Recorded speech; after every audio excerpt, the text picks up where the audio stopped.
बच्चों, आप सभी के लिए सीएचएस कॉन्सेप्ट ने लेकर आ गया है न्यू बैच जिसका नाम है अनंत बैच।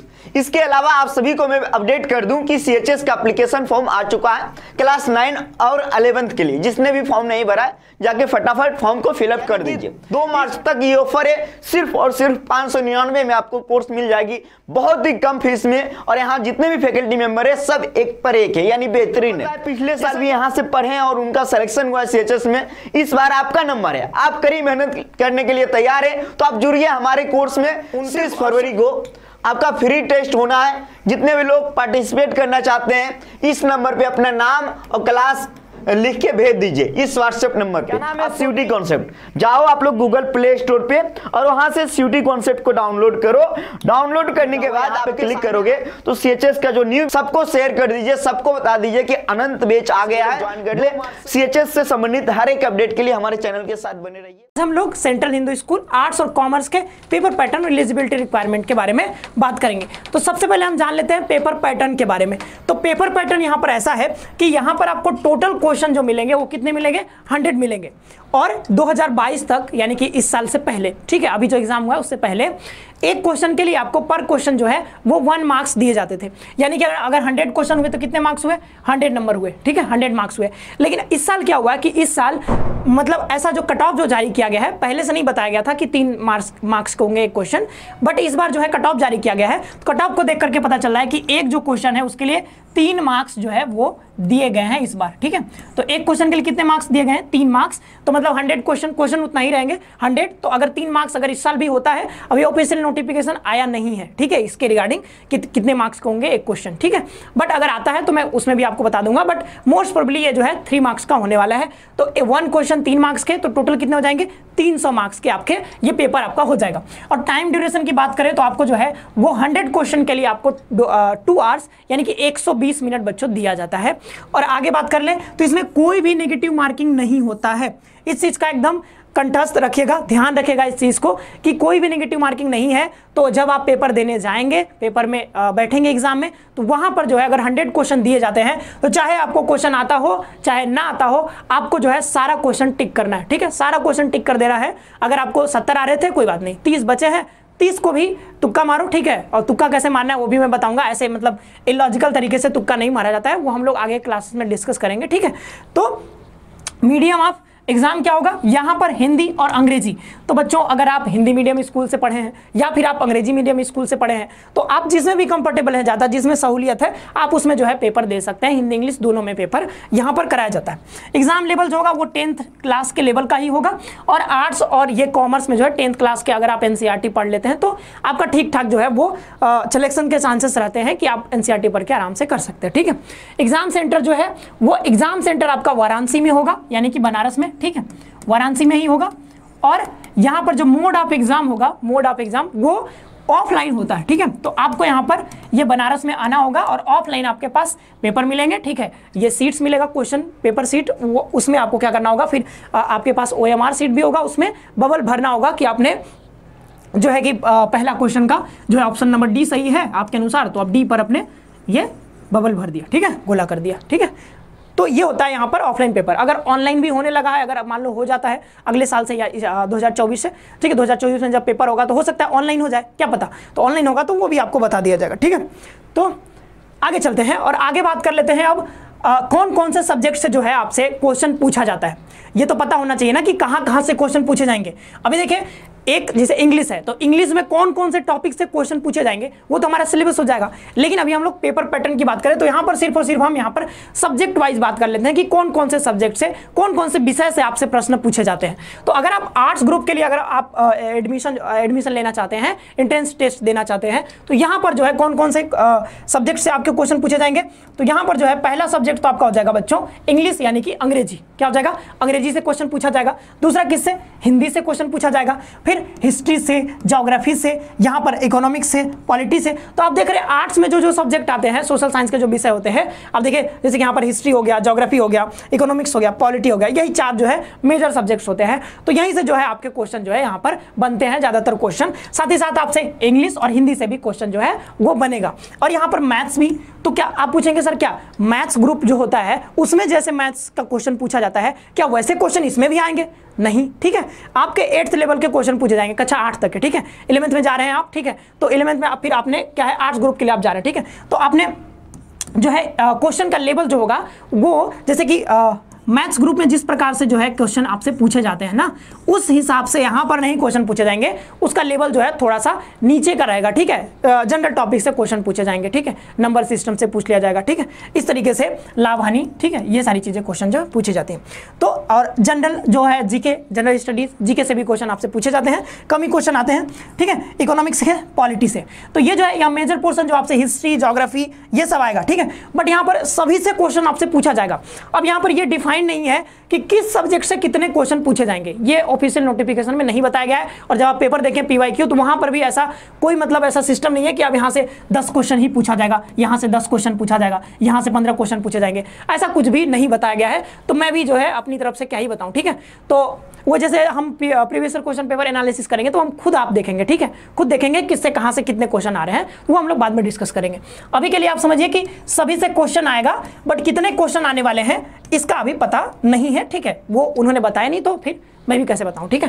तो ऐसा हो सकता है कि इससे कभी 10 क्वेश्चन आ जाए, कभी 15 क्वेश्चन आ जाए, ज्योग्राफी से कभी 8 क्वेश्चन रहे, ऐसा हो सकता है, ठीक है। जैसे कि देखिए मैथ्स और बायो ग्रुप में हमने देखा था कि फिजिक्स, केमिस्ट्री, बायोलॉजी से, मैथ्स से वहां से 25-25 क्वेश्चन आते ही, ठीक है, 10-10 क्वेश्चन उधर इंग्लिश, हिंदी से, तो वो जो है डिफाइंड था एकदम कितना क्वेश्चन आने ही वाले हैं। बट यहाँ पर जो है ऐसा कुछ नहीं किया गया है, डिवाइड नहीं किया गया कि इससे इतने क्वेश्चन आएंगे, ठीक है। तो आपको समझना है कि बस सारे सब्जेक्ट से क्वेश्चन पूछे जाएंगे, बट कितना पूछे जाएंगे उससे मतलब नहीं, आपको सारा आपको रेडी करना है, ठीक है। इंग्लिश की बात करें, देखिए कॉमर्स स्ट्रीम की बात करें, इंग्लिश नहीं कॉमर्स स्ट्रीम की, ठीक है। तो कॉमर्स स्ट्रीम में आपसे 5 ही सब्जेक्ट से क्वेश्चन पूछे जाते हैं। तो यहाँ भी इंग्लिश और हिंदी तो रहेगा ही, जैसे पीछे था सभी स्ट्रीम में था, वैसे यहाँ भी इंग्लिश, हिंदी, ठीक है, उससे क्वेश्चन पूछे जाएंगे। और जीके भी रहेगा, बस यहाँ पर बदल क्या जाएगा, मेजर जो 2 पोर्शन जो होगा, जो कि मेजर पोर्शन कह सकते हैं आप, यहाँ पर इकोनॉमिक्स और यहाँ पर रहेगा आपका मैथ्स। ये दोनों जो है बच्चों, इससे जो है आपका मेजर पोर्शन बनेगा यहाँ पर, क्योंकि इकोनॉमिक्स से हो सकता है यहाँ पर 25 क्वेश्चन पूछा जाए, मैथ्स से भी हो सकता है 25 क्वेश्चन पूछा जाए।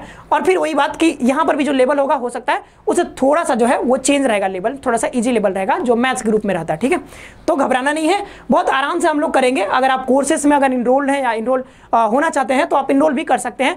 वहां पर जो है इन डेप्थ जो है हम लोग डिस्कस करेंगे हर एक टॉपिक की। अभी सिलेबस भी हम आपको बता देंगे, अगर आप मतलब तैयारी कर रहे हैं सेल्फ स्टडी से, तो आप उसमें भी जो सेल्फ स्टडी से भी कर सकते हैं। तो हमारे हर एक टॉपिक के, जैसे कॉमर्स स्ट्रीम में जितने सब्जेक्ट्स हैं उसके सारे टॉपिक्स हम लोग डिस्कस करेंगे, आने वाले फर्दर वीडियोस में हम लोग इसको लेकर आएंगे, ठीक है। तो घबराने की कोई बात नहीं है। कौन कौन से बुक पढ़ना है वो भी मैं बताऊंगा, स्ट्रेटेजी क्या रखनी है, पीवाईक्यू कैसे एनालिसिस करना है वो भी मैं बताऊंगा, हर एक चीज़ आपका क्लियर होगा, परेशान होने की बात नहीं है। और बात बाकी अगर आप कोर्स ज्वाइन करते हैं, ठीक है, कोर्स ज्वाइन करते हैं तब तो कुछ घबराने की बात ही नहीं है। एट वन प्लेस, ठीक है, एक ही प्लेस पर आपको हर एक चीज यहां पर मिलेगा, गाइडेंस से लेकर के पूरी स्ट्रेटेजी और क्या क्या पढ़ना है, बुक्स भी आपको दी जाएंगी, ठीक है। ऑफलाइन आपको घर तक जो है बुक्स पहुंचाया जाएगा। ऑफलाइन नहीं चाहते तो आपको जो है वो उसका आप प्रिंट आउट भी निकलवा सकते हैं, ठीक है। तो हर एक व्यवस्था यहाँ पर है, आपको दी जाएगी, ठीक है। स्मूथली आप जो है अपना प्रिपरेशन कर सकते हैं, कोई भी प्रॉब्लम नहीं आएगी। और अभी हम ओरिएंटेशन सेशन भी लेकर आने वाले हैं, तो आप उसको देखिएगा, फिर आपको पूरा जो है चीजें समझ में आ जाएंगी कि हम लोग किस तरीके से जो है ये कोर्सेस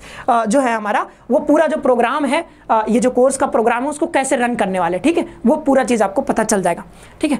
आगे चलते हैं और आगे यहाँ पर हम एलिजिबिलिटी रिक्वायरमेंट की बात कर लेते हैं। तो एलिजिबिलिटी जो है 2 तरीके से देखी जाती है, यहाँ पर जो एजुकेशनल और एक आपका एज, तो एज देखा जाएगा, ठीक है। तो यहाँ पर आपका एक उम्र हो गया और एक हो गया आपका एजुकेशनल, यानी आपने कितना पढ़ा है, ठीक है, आपने 10th पास किया नहीं किया है, तो पास्ट क्लास X, तो कक्षा 10 तो आपको पास करना ही पड़ेगा किसी रिकॉग्नाइज्ड स्कूल से, बोर्ड से, ठीक है। मान लो कि आपने किसी सरकारी स्कूल से जो है 10th पास करी है, तो ठीक है आप पेपर दे सकते हैं, ठीक है, कोई दिक्कत नहीं है इसमें।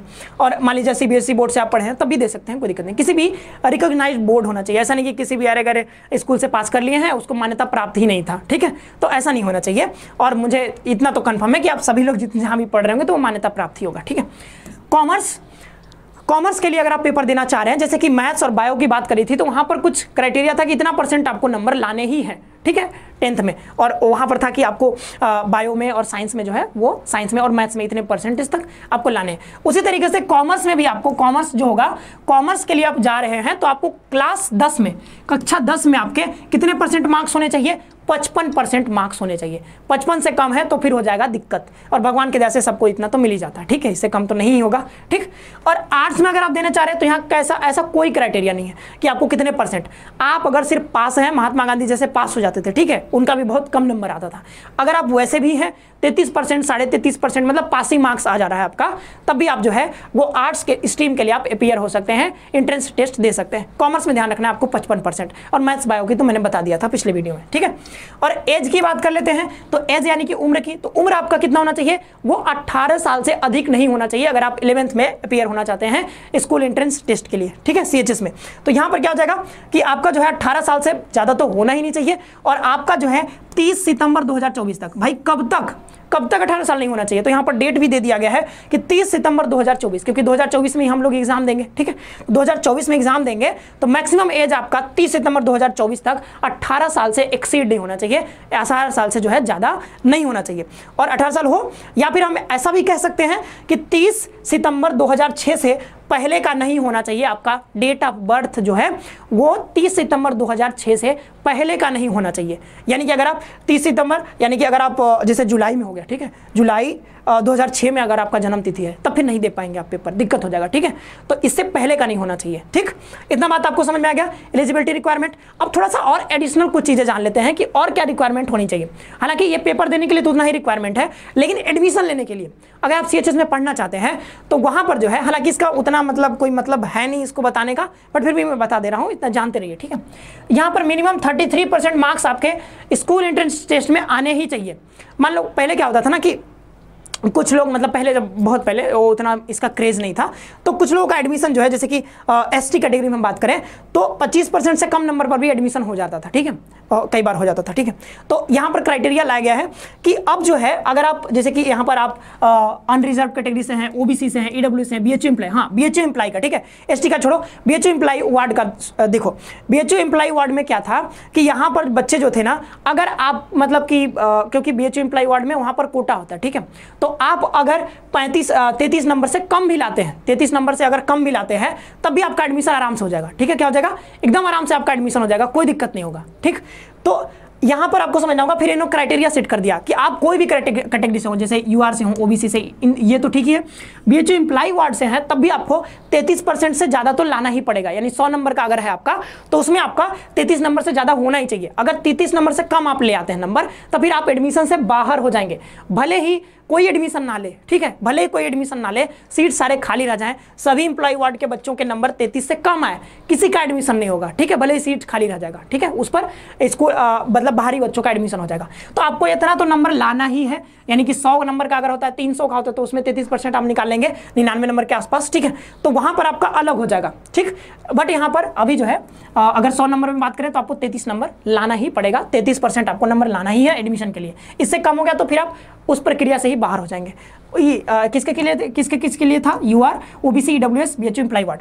अगर ST SC या फिर दिव्यांग कैटेगरी से है तो आपको 25% मार्क्स ही लाने हैं, ठीक है। हालांकि इसका कोई मतलब नहीं है, ठीक है, इतना समझिए कि किसी भी बच्चा का इतना नंबर पर एडमिशन थोड़ी होता है। आप कट ऑफ देखेंगे तो कट ऑफ 100 में से कितना जाता है, अगर हम बात करें अनरिजर्व कैटेगरी की तो 75 नंबर लगभग चला जाता है, 75-80 नंबर। वैसे ही OBC का देखें 74 नंबर, ऐसे कुछ रहता है, 70 के आसपास। तो आप समझिए कि आपको एडमिशन लेने के लिए 70-75 नंबर लाना है, तो ये 33% का कोई मतलब अब रह नहीं गया, ठीक है। तो हालांकि इसके लिए जरूरी था, ठीक है, ये सेट करना सही किया गया कि सेट कर दिया गया। कई बार इन लोगों का एडमिशन 33% से कम नंबर में भी हो जाता था, तो ये ठीक है, ठीक है। वैसे इसका कोई उतना मतलब बनता नहीं है, 25% पर आपका एडमिशन होने वाला है नहीं। आप 25% लाएंगे नंबर, आप सोचेंगे और हमारा एडमिशन हो जाएगा, ऐसा कुछ नहीं होने वाला है, ठीक है। आपको नंबर जो है ST कैटेगरी से में तब भी आपको 60-65 नंबर तो लाना ही होगा, 65-70 नंबर, ठीक है। तो ये रहा आपका ये जो है एडिशनल जो है मैंने बता दिया कि ये चीज़ें थी।